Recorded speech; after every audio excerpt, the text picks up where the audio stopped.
কি ব্যাপার? Lunch time already 2 minute over হয়ে গেছে, এখনো কেউ কাজ শুরু করে নাই? এই মুরব্বি, বাজে কয়টা? অলরেডি লাঞ্চের টাইম 2 মিনিট ওভার, তুমি এখনো বসে লাঞ্চ করতেছো? এতক্ষণ কি করছো? বাবা সকাল থেকে কটা কাজ জমা ছিল, ওই কাজ করতে করতে একটু লেট হয়ে গেছে। সমস্যা নাই, আমি খাওয়া দাওয়া করে এখনই যাইতেছি। মুরব্বি, অত কিছু বুঝি না, তোমার লাঞ্চ টাইম ওভার, যাও কাজে যাও। বাবা সকাল থেকে কিছু খাই নাই, খুব খিদে লাগছে, ভাত করা দেন, আমি খাইয়েই কাজে যাইতেছি। আর দের এত কিছু দেখার টাইম নেই, যাও তো কাম করো। বই বাদ করে কুকুরে দিয়ে যা, হয় কাজে যাও, মুখের দিয়ে তাকারি চোখের লেগা।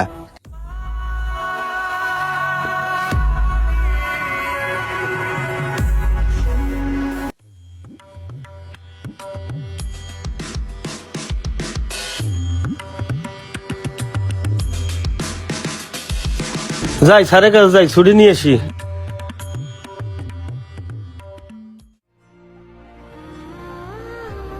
আসসালামু আলাইকুম স্যার। ওয়ালাইকুম সালাম। হয় তুমি কাজটা করে আমার চেম্বার রুমে কেন? স্যার আমার বউটা প্রেগনেন্ট, মেডিকেলে ভর্তি, বাচ্চা হবে। আমারে যদি 2 ঘন্টা ছুটি দিতেন। এই মুরব্বি, তুমি কি ফাইজলামি পাইছো? তুমি সকালে আইছো তোমার ইচ্ছায়, আর যাইতে হবো আমার ইচ্ছায়।